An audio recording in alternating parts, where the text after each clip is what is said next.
दे निकल गए। अब वो सवाल करे तब आप मत बोलिएगा प्लीज। तो कांग्रेस जो जिस तरह से अभी चल रहा है भीमराव जी, ईवी गाड़ियां, जैसे प्रधानमंत्री ने अपील की, केंद्रीय मंत्री ने भी ईवी गाड़ी करी, काफिले कम कर दिए, काफिले में से गाड़ियां हटा दी, पेट्रोल डीजल की बचत की शुरुआत कर दी। क्या आप इस मुहिम के साथ है या नहीं, ये आपसे जानना चाहता हूँ। देखिए सर, कांग्रेस पार्टी वो काम करती है जो देश के 140 करोड़ लोगों का हो, जैसे आम जनता को, किसान, मजदूर, नौजवान, छात्र, महिला, दलित, पीड़ित, आदिवासी, सबका भला उस मुद्दे पे कांग्रेस काम करती आई है और करती रहेगी। ऐसा नहीं है कि देश की जनता का भला होगा, वो काम हम सबसे पहले करना चाहते हैं। तो इस मुहिम पे तो साथ है आप। बात मेरी पूरी होनी दीजिए। सवाल यहाँ खड़ा होता है कि मोदी जी ने अपील की तो जब डीजल पेट्रोल सस्ता, जब महंगा किया, जब कच्चा तेल सस्ता था और कच्चे तेल के दाम गिर रहे थे, तब आप सस्ता क्यों नहीं किया? और जब आपको पूरी दुनिया पता था कि बनेंगे, तो आपने एन चुनाव के बाद क्यों महंगा किया? और आप अपील कर रहे हैं, तो एक चीज बताइए, तो आज अपील की नौबत क्यों? आप तो विश्व गुरु थे।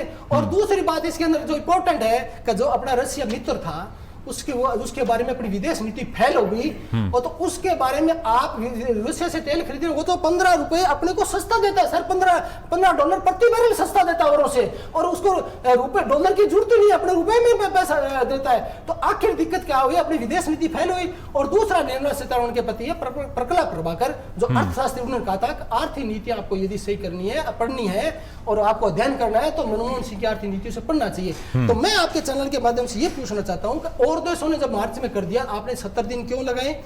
और दूसरा, जब आपने कॉर्पोरेट टैक्स 1,45,000 करोड़ रुपए माफ कर दिया और 15,600 करोड़ का एफडी वापस चला गया, तो आप कौन से देश की नीति अपना रहे हो? कौन सी विदेश नीति अपना रहे हो? और क्या अमेरिका के अपने आगे सरेंडर कर चुके हैं? तो अमेरिका से अपने भीख मांग रहे हैं कि आप अमेरिका से तेल खरीदने दीजिए। कौन से अपने विश्व गुरु, कौन सी लाल आंख दिखा रहे हैं? और प्रधानमंत्री ने अपील की विदेश में जाइए, और खुद विदेश दौरे पे हैं। और एक चीज बात इंपॉर्टेंट, सबसे इंपॉर्टेंट ये कहना चाहता हूँ कि किसी देश की और किसी समाज की, किसी स्टेट की यदि विकास होता है, तो उसकी विकास की पहली सीढ़ी एजुकेशन है।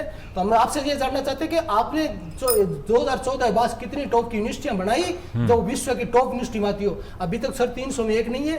बिल्कुल सर, आज के वाले मुद्दे पे सवाल कर लेता हूं और चर्चा करेंगे सर। देखिए, कार्यक्रम में राजनीति करना बंद कीजिए। बिल्कुल, मेन आज जिस मुद्दे पे हमने चर्चा के लिए बुलाया था उस पर हम बात कर लेते। आपने कहा कि समर्थन तो है, लेकिन प्रीति जी, इनका कहना है कि समर्थन नहीं, मैं ये बात नहीं मैं कर रहा हूं कि हम इस पे चिंतन, मैंने और हमारी सीनियर कमेटी अध्ययन करेगी, और उसके बाद देश हित में काम होगा, देश के किसानों, मजदूरों, नौजवानों, छात्रों, महिलाओं, आदिवासियों, पीड़ितों का होगा। नहीं, जो ईवी जो मुहिम चलाई ऊर्जा बचत की, उस पे तो आपने कहा समर्थन। कांग्रेस से पहले करती है ये सर, नहीं आप इस पे तो मैंने उसी समर्थन की बात की। एक सेकंड सर, विक्रम सिंह जी, क्या अशोक गहलोत मुख्यमंत्री थे,